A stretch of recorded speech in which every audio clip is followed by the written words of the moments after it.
Doctor SP वैद जी, जम्मू कश्मीर प्रशासन की policy है जीरो टॉलरेंस अगेंस्ट करप्शन और इसकी अब लग रहा है एक तरह से शुरुआत भी हो चुकी है। 10 पुलिस अधिकारियों पर कार्रवाई हुई है जिसमें कुछ रिटायर्ड भी हैं, कुछ मौजूदा भी हैं और कुछ एसएसपी और एएसपी रैंक के लोग भी इसमें शामिल हैं। वैद साहब जी नमस्कार। देखिए ऐसा होना ही चाहिए क्योंकि लोगों को काफी उम्मीदें हैं मोदी जी की सरकार जो सेंट्रल गवर्नमेंट है और यूनियन टेरिटरी चूंकि सेंट्रल गवर्नमेंट एडमिनिस्टर करती है तो लोगों जम्मू कश्मीर के लोगों को उनसे काफी उम्मीदें हैं। अब मैं समझता हूँ ये बहुत अच्छा कदम है जो लेफ्टिनेंट गवर्नर साहब ने लिया। आपने देखा किस तरह से 10 अफसरों के खिलाफ सैंक्शन दिया है इन्वेस्टिगेशन का करप्शन केस में, जिसमें एक एसएसपी रैंक का ऑफिसर है और बाकी अधिकारी भी हैं। अभी कुछ दिन पहले, हफ्ता पहले 2 गेस्टेड ऑफिसर्स, एक डिप्टी एसपी और एक एडिशनल एसपी, उनको सस्पेंड किया क्योंकि उनकी इन्वॉल्वमेंट पाई गई थी। शायद कुछ उसमें भी आप मोरल टर्पिट्यूड या आप करप्शन की बात कर सकते हैं कि टेररिस्टों को किस तरह से मदद कर रहे थे पैसे लेके।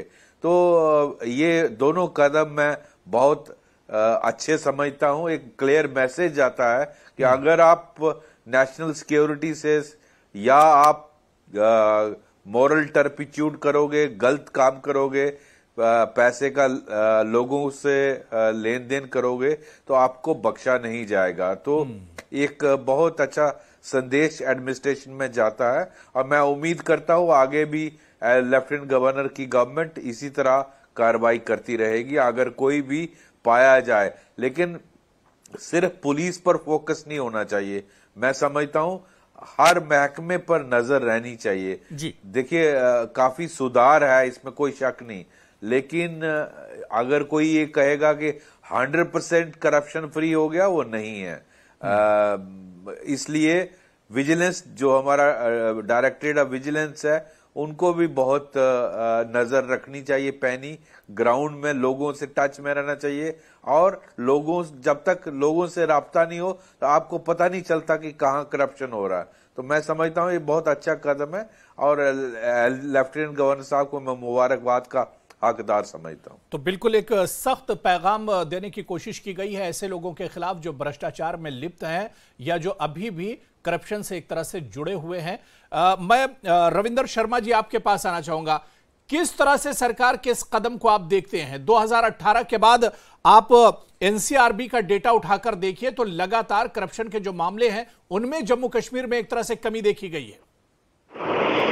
देखिए कोई भी अच्छा कदम हो उसका स्वागत करेंगे, लेकिन सिर्फ हम कहेंगे ये पहल है तो मैं समझता हूं कि ये दुरुस्त नहीं होगा। पिछली सरकारें जो भी सरकार रही उन्होंने बड़े बड़े अफसर जो टेंटेड थे उनको प्री मैच्योर रिटायर किया, डिसमिस किया। ये लगातार सिलसिला, वो चाहे कांग्रेस पीडीपी की सरकार हो, कांग्रेस नेशनल कॉन्फ्रेंस की सरकार हो, पीडीपी बीजेपी की सरकार हो, कई अफसरों को कई जगह विंडिक्टिव भी काम रहा और कोर्ट ने उनको बहाल भी किया। लेकिन ये कोई पहल नहीं है कि आप कहेंगे कि ये बहुत बड़ी पहल हो गई। ये तो कानून है। सुप्रीम कोर्ट कहता है कि 3 महीने के अंदर अंदर आपको प्रोसिक्यूशन की सैंक्शन देनी है और अगर ज्यादा से ज्यादा है तो 1 महीने और। रविंदर शर्मा जी, जब पिछली सरकारों ने काम किया तो जम्मू कश्मीर करप्शन फ्री क्यों नहीं है? आज भी करप्शन की ये बिदत क्यों है? कोई भी आप प्रदेश देख लें, बड़े बड़े घोटाले नजर आते हैं। करप्शन जो है वो अभी भी जम्मू कश्मीर में है और बड़े पैमाने पे है। हमने बात उठाई थी कि जल जीवन मिशन में सरकार के अपने प्रिंसिपल सेक्रेटरी जो कि उस महकमे के अफसर रहे, उन्होंने बहुत चीजें लिखी है। विजिलेंस कमीशन जो एंटी करप्शन ब्यूरो उसको भी लिखा और उन्होंने national commission for schedule caste में लिख के दिया है कि मैंने करप्शन की बात उठाई और मुझे उसकी जगह ह्यूमिलेशन होने फेस करनी पड़ रही है और उसकी जांच क्यों नहीं? सरकार पे कोई भी इल्जाम लगे, वो सच्चा है या झूठा है, वो तो 14,000 करोड़ का प्रोजेक्ट है, उसमें कई आपत्तियां उन्होंने जो है वो बताई हैं, इरेगुलरिटीज इलीगलिटीज हुई हैं और उस पर जांच कोई नहीं हो रही। आज सबसे अहम एक स्कीम है जो कि आप देख रहे हैं कि आयुष्मान भारत जो स्कीम है उसमें भी सैकड़ों करोड़ों का घोटाला जो है वो कोर्ट में भी किसी ने केस किया है, और उसकी जांच जो है उसके बाद कई अफसरों के से एक्सप्लेनेशन मांगी गई है, कई डॉक्टरों से, कि उन्होंने फैसिलिटेट किया है। तो घोटालों की कमी यहाँ भी नहीं है, और उनकी निष्पक्ष जांच हो। हम बिल्कुल सरकार के साथ है, करप्शन खत्म हो। आज भी 9 साल से तो बीजेपी की सरकार है, तो मुझे बताइए करप्शन खड़ी होगी? आप लोगों से पूछिए कि किस दफ्तर में उनका काम मुफ्त होता है। कहने के लिए तो हम हफ्ता भी बनाते हैं, सब कुछ ठीक है, कौन सी सरकार नहीं बनाती, लेकिन देखने में ग्राउंड में अगर पूछा जाए तो कई महकमों में आप जमीन का फर्द लेने जाइए और पता लग जाएगा कि यहाँ जमीन बेचना, अपनी जमीन बेचनी है, अपनी खरीदनी है, लेकिन उसमें भी बहुत करप्शन के मामला आते हैं। चलिए ठीक है, लेकिन अब सरकार ने ठान लिया है कि जीरो टॉलरेंस से एक तरह से अपनाया जाएगा। आज 9 साल के बाद क्यों ठाना अबू हरारा साहब? मैं आपको एक और मिसाल देता हूँ कि आपके कॉन्स्टिट्यूशन के 73rd और 74th अमेंडमेंट 9 साल के बाद का, देखिए शर्मा जी, आप एनसीआरबी का डेटा क्यों नहीं देख रहे? एनसीआरबी का डेटा देखिए कि पिछले कुछ सालों में बहुत ज्यादा कमी आई है करप्शन में। पूरे तौर से तो खत्म नहीं हुआ, जाहिर सी बात है, लेकिन कमी आई है, डेटा बता रहा है। तो करप्शन पता लगती है। अगर आप जांच ही नहीं करेंगे, आप किसी को बोलने नहीं देंगे, ये 9 साल से तो अनसर्टेनिटी रही, नॉर्थ पोल साउथ पोल आपस में लड़ते रहे, फिर उसके बाद गवर्नर रूल लग गया, फिर 370 टूटने के बाद लोगों को बाकी चीजों के करप्शन के खिलाफ तो लोग भी फाइट करते हैं, लोग शिकायत करते हैं, सरकार को पता लगता है। आज भी मैं कह रहा हूं कि जो एक्टिविस्ट हैं वो कोर्ट में जाते हैं और सरकार को मजबूरन कदम उठाने पड़ते हैं। इसलिए हम करप्शन के खिलाफ सरकार के साथ हैं। ठीक है, मैं एडवोकेट मुजफ्फर इकबाल खान साहब से भी उनका रिएक्शन ले लेता हूं इस पर। जी मैं एडवोकेट मुजफ्फर इकबाल खान साहब, बाद में एक बात आपको और याद दिलाऊंगा। जी आप दे दीजिए इकबाल साहब को टाइम। ठीक है, मैं मुजफ्फर इकबाल खान साहब, जो बात यहां पर रविंदर शर्मा जी कर रहे हैं कि पिछले 9 सालों में सरकार को आखिर जीरो टॉलरेंस की फिक्र क्यों नहीं हुई, लेकिन मैं ये कह रहा हूं कि पिछले 9 सालों में 370 का पीरियड भी तो उसमें शामिल था।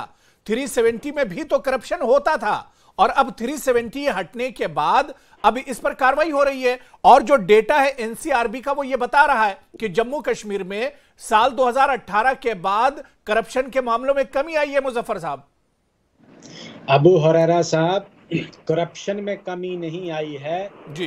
जो एनसीआरबी का डाटा आप जिसका जिक्र कर रहे हैं, एनसीआरबी का डाटा ये बताता कैसा है।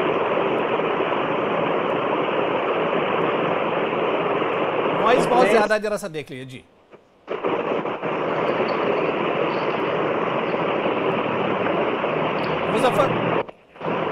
चलिए मुजफ्फर इकबाल जी, मैं दोबारा से सर आ रहा हूं, थोड़ा सा नॉइज बहुत ज्यादा आ रहा है आपके ऑडियो में, मैं दोबारा से आ रहा हूं। जी रविंदर शर्मा जी कुछ कहना चाह रहे, जल्दी से बात पूरी कर लीजिए। मैं मुजफ्फर साहब आ रहा हूं, नॉइज आ रहा है थोड़ा सा। जी ठीक है, मुजफ्फर साहब से पूछिए। मैं ये कहना चाहूंगा कि अगर आपको मैं याद दिलाऊं कि 2002 में जब कांग्रेस पीडीपी की सरकार आई तो यहाँ एक अकाउंटेबिलिटी कमीशन बना, जिसके हेड एक रिटायर्ड सुप्रीम कोर्ट के जज थे। किसी सरकार ने बख्शा नहीं, और उस कमीशन ने बहुत काम भी किया। उसके बाद 3 जज, एक चीफ जस्टिस और 2 जजेस रिटायर्ड हाई कोर्ट जज के अकाउंटेबिलिटी कमीशन रहा। यकायक वो अकाउंटेबिलिटी कमीशन भी बंद हो गया, और उसके पास जो मामला थे, जांच की फाइलें थी, उनका पता ही लगा वो कहाँ गए। ना विजिलेंस के पास है, ना क्राइम किसी और ब्रांच के पास है। इसी तरह से मैं दूसरी बात कहना जा रहा था कि आज पंचायत और जो अर्बन बॉडीज के पास बहुत पैसा और डायरेक्ट फंड्स आते हैं, लेकिन उसके साथ एक राइडर था कि आप एक ओम्बड्समैन बनाएंगे जो रिटायर्ड हाई कोर्ट जज जो है उसको हेड करेगा, लोकपाल की तरह, वन मैन अथॉरिटी, जो कि इन्वेस्टिगेट करेगा complaints against panchayat and urban bodies and rural panchayat. वो आज तक नहीं बना, एक्ट बनाया नहीं तो रविंदर शर्मा जी, आप इसका वेलकम भी कर रहे हैं और इस पर सवाल भी उठा रहे हैं। आपने वेलकम भी किया, अब इस पर सवाल भी उठा रहे हैं। मैं आपको ये कह रहा हूं कि ये इंस्टीट्यूशन जो है, ये एक्ट जो है वो 2010 का है, ओम्बड्समैन एक्ट हमने बना के रखा था, लेकिन उसके बाद चुनाव हुए, लेकिन वो एक्ट लागू नहीं हुआ आज तक। 9 साल में अगर नियत होती तो वो अकाउंटेबिलिटी कमीशन को बंद क्यों किया जाता? अगर नियत होती तो आप वन मैन हाई कोर्ट जज की एक अथॉरिटी जो है वो इन्वेस्टिगेट करने के लिए रखते। आपने फोरम नहीं रखा, सिर्फ vigilance commission, anti corruption bureau जिसका नाम बदल दिया आपने, या बाकी इंस्टीट्यूशन काफी नहीं है, लेकिन अगर वो इंस्टीट्यूशन एक ठीक है, मैं बीजेपी स्पोक्स पर्सन मेरे साथ जुड़ चुके हैं, एडवोकेट आर एस पठानिया जी जुड़ चुके हैं, उनसे मैं रविंदर शर्मा जी इसका मैं जवाब लूंगा। एडवोकेट आर एस पठानिया जी, आपका भी स्वागत है। मेरी आवाज पठानिया जी आप तक पहुंच रही है? जी बिल्कुल, आपका आवाज प्रॉपर आ रहा है। आर एस पठानिया जी, जम्मू कश्मीर प्रशासन ने ठान लिया है, एलजी प्रशासन ने ठान लिया है कि जीरो टॉलरेंस अपनाया जाएगा, जीरो टॉलरेंस की पॉलिसी अपनाई जाएगी करप्शन के खिलाफ, और इसकी शुरुआत भी हुई है। 10 लोगों के खिलाफ, जो कुछ पुलिस इसमें अधिकारी भी हैं, उनके खिलाफ कार्रवाई हुई है। लेकिन रविंदर शर्मा जी इसका वेलकम तो करते हैं, लेकिन इस पर सवाल भी उठा रहे हैं कि देरी से कदम उठाया गया है। ये सवाल उठाना, तंज कसना ऑपोजिशन का कुछ हद तक यह और कुछ इनका एक हैबिट बन गया है। लेकिन 2014 से लेकर अभी तक, चाहे वो दिल्ली में एनडीए की सरकार जिसके नेता नरेंद्र मोदी हैं, पार्टी और सरकार की एक रीति और नीति है जीरो टॉलरेंस टुवर्ड्स करप्शन। और जम्मू एंड कश्मीर भी अभी केंद्र के डायरेक्ट कंट्रोल में है, तो जम्मू कश्मीर में भी उसी रीति और नीति का अक्षरशः पालन करते हुए zero tolerance towards corruption noise audio में बहुत ज्यादा। मैं दोबारा से आऊंगा पठानिया जी, आपके पास भी दोबारा से आऊंगा, बहुत माजरत, क्योंकि आपका ऑडियो में भी नॉइस बहुत ज्यादा आ रहा है। मैं दोबारा से आऊंगा। ठीक है, मैं डॉक्टर एसपी वैद साहब आपके पास आना चाहूंगा। कुछ लग रहा है कि ऑडियो में प्रॉब्लम है। जो हमारे साथ पैनलिस्ट जुड़े हुए हैं उनके पास मैं दोबारा से जाऊंगा। डॉक्टर एसपी वैद जी, ये जो पॉलिसी है जीरो टॉलरेंस की करप्शन के खिलाफ, इसमें जाहिर सी बात है कि सिर्फ ये मामला रिश्वत लेने देने तक ही नहीं है, बल्कि जम्मू कश्मीर जैसे सेंसिटिव जगह पर आतंकवाद के खिलाफ भी कहा जाए तो ये एक बड़ी कार्रवाई इसे एक तरह से कहा जा सकता है, क्योंकि इस तरह के जो अधिकारी जो करप्शन कर सकते हैं, जो रिश्वत ले सकते हैं, तो ये आतंकवाद के साथ भी खड़े हो सकते हैं, आतंकवादियों की मदद भी कर सकते हैं।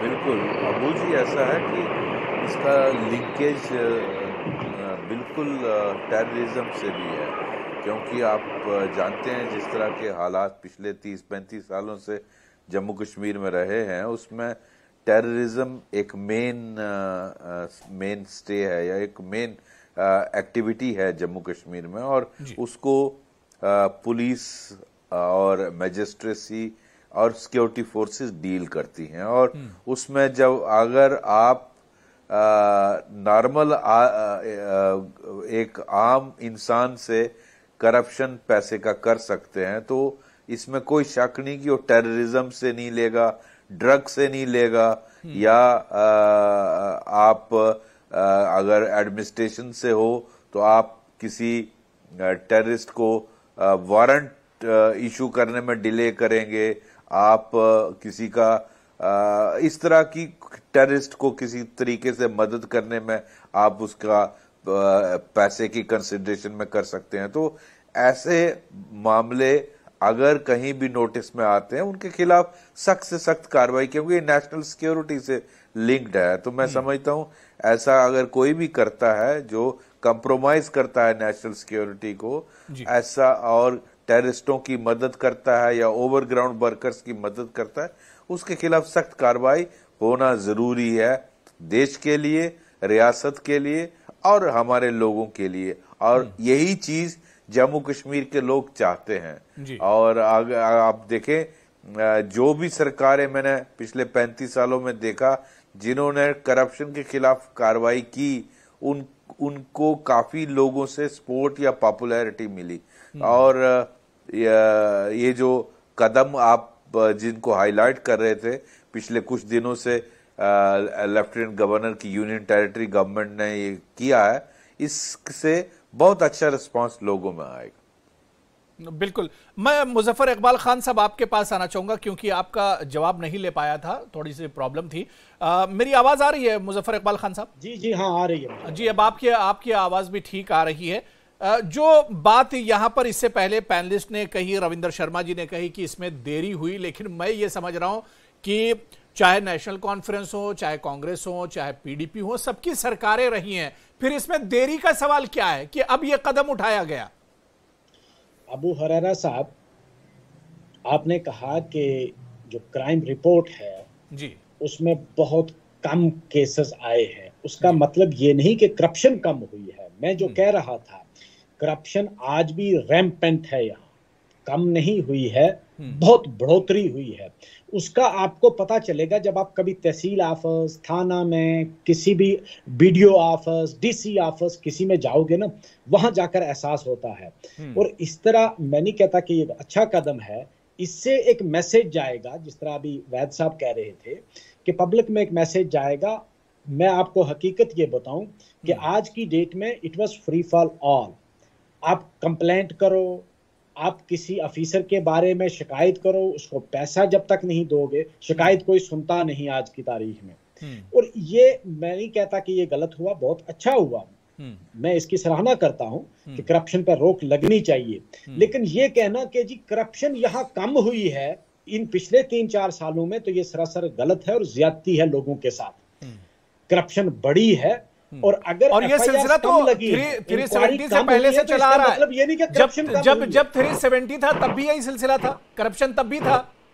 मैं नहीं कहता कि वो दूध से दुले थे, हाँ, लेकिन तब एक चीज थी अबू हरेरा जी जो आज नहीं है, कि उस वक्त अगर आप किसी करप्ट ऑफिसर के खिलाफ किसी एमएलए मिनिस्टर के पास शिकायत करते थे या चीफ मिनिस्टर ऑफिस में ना, इमीडिएट एक्शन होता था और डर रहता था, अकाउंटेबिलिटी थी।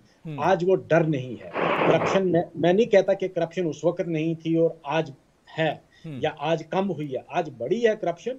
लेकिन फर्क सिर्फ इतना है कि उस वक्त करप्शन डर जो ले करता था वो डरता भी था। चलिए, मैं ठीक है, आरएस पठानिया जी, एडवोकेट आरएस पठानिया जी, जो बात यहां पर मुजफ्फर इकबाल खान साहब कह रहे हैं कि पहले एक डर था, 370 के दौर में करप्शन उस वक्त भी था, लेकिन जो करप्शन करता था उसके अंदर एक डर होता था, आज वो डर नहीं है।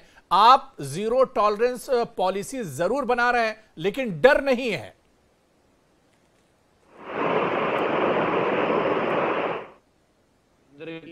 नरेंद्र मोदी जी के नेतृत्व वाली मजबूत सरकार हो या जम्मू एंड कश्मीर जो कि अपने आप में केंद्र शासित प्रदेश है, जीरो टॉलरेंस टुवर्ड करप्शन सरकार की नीति और नीति है।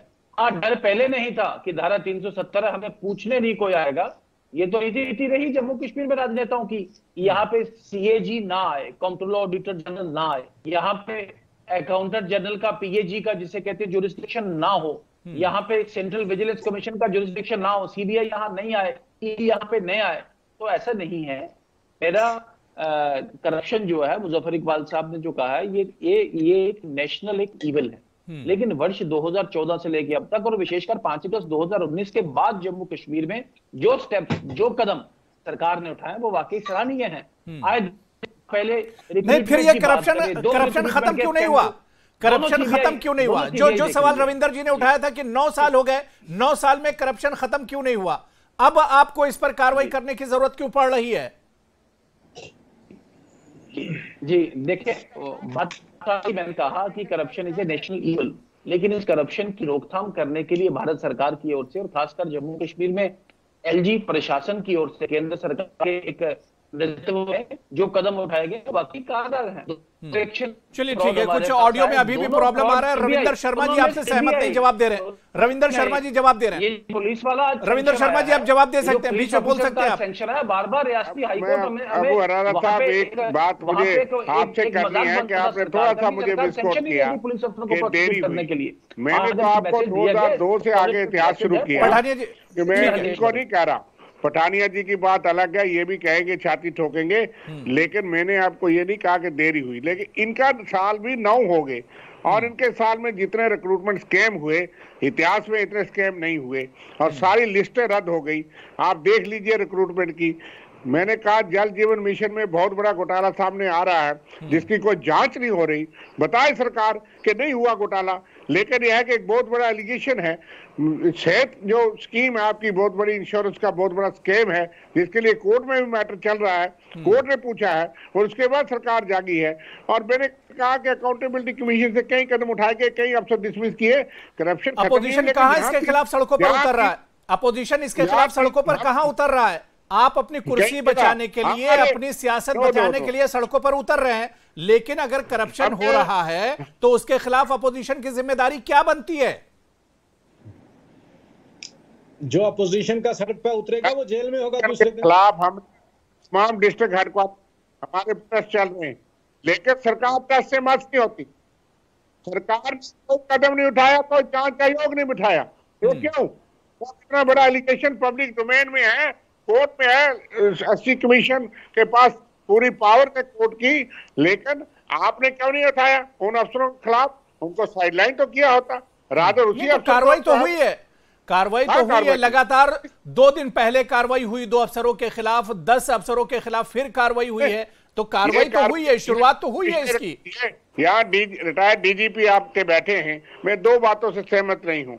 एक कि जीरो टॉलरेंस अगेंस्ट टेररिज्म, मुझे पूछिए ये डीजी रहे हैं, कब सरकार की नीति नहीं रही जीरो टॉलरेंस? हर सरकार चाहती थी जीरो टॉलरेंस अगेंस्ट टेररिज्म। हाँ, और ये करप्शन भी तो उसको रोकने के लिए डीजीपी से बड़ा ऑफिसर तो कोई नहीं। कब सरकार नहीं रही zero tolerance against terrorism and corruption? लेकिन करप्शन उसके बावजूद है, करप्शन ग्राउंड पे है और हर सड़कों पर बहुत सारे महकमों में। रविंदर शर्मा जी, सड़कों पर उतरिए। आपका तो आप तो पूरा अपोजिशन लेकर सड़कों पर उतरिए। 10 तारीख को आप उतर रहे हैं ना, आप बहुत से मुद्दों पर उतर रहे हैं। आप पॉलिटिक्स को लेकर उतर रहे हैं, आप चुनाव को लेकर उतर रहे हैं, करप्शन को लेकर उतर जाइए सड़कों पर। फंडामेंटल बात यह, करप्शन भी उसमें एक मुद्दा होगा। हमने जल जीवन मिशन और तमाम चीजों के खिलाफ कहीं आरिस पठानिया जी ऑफ डेमोक्रेसी के लिए ये घबराते हैं। जवाब दे रहे हैं आरिस पठानिया जी, जवाब दे रहे हैं आरिस पठानिया जी। देखें, इतिहास गवाह है और आंकड़े और आंकड़ों के साथ साथ जो इवेंट जम्मू कश्मीर में हुए वो अपने आप की गवाह है कि सबसे बड़ा फाउंटेन हेड इस देश भर में को रहा था वो जम्मू कश्मीर रहा है। लूट खसूट भाई भतीजावाद, और कोई पूछने वाला हमारी मर्जी, हम जो मर्जी करें, कोई पूछने वाला ना हो, ये मानसिकता कहीं जम्मू कश्मीर के हुक्मरानों ने आज तक और लोगों को फिर इसी का नाम धारा 370 और स्पेशल स्टेटस का नाम दिया गया है।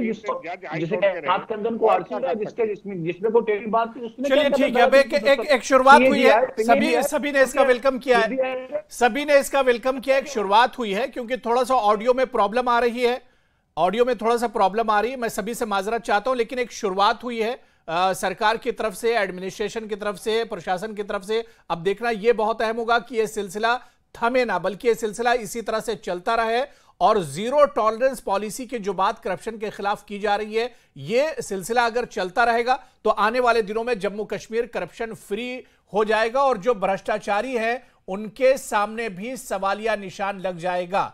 देखना यह बहुत अहम होगा कि यह सिलसिला थमता कहां है या यह सिलसिला चलता कितने दिन है।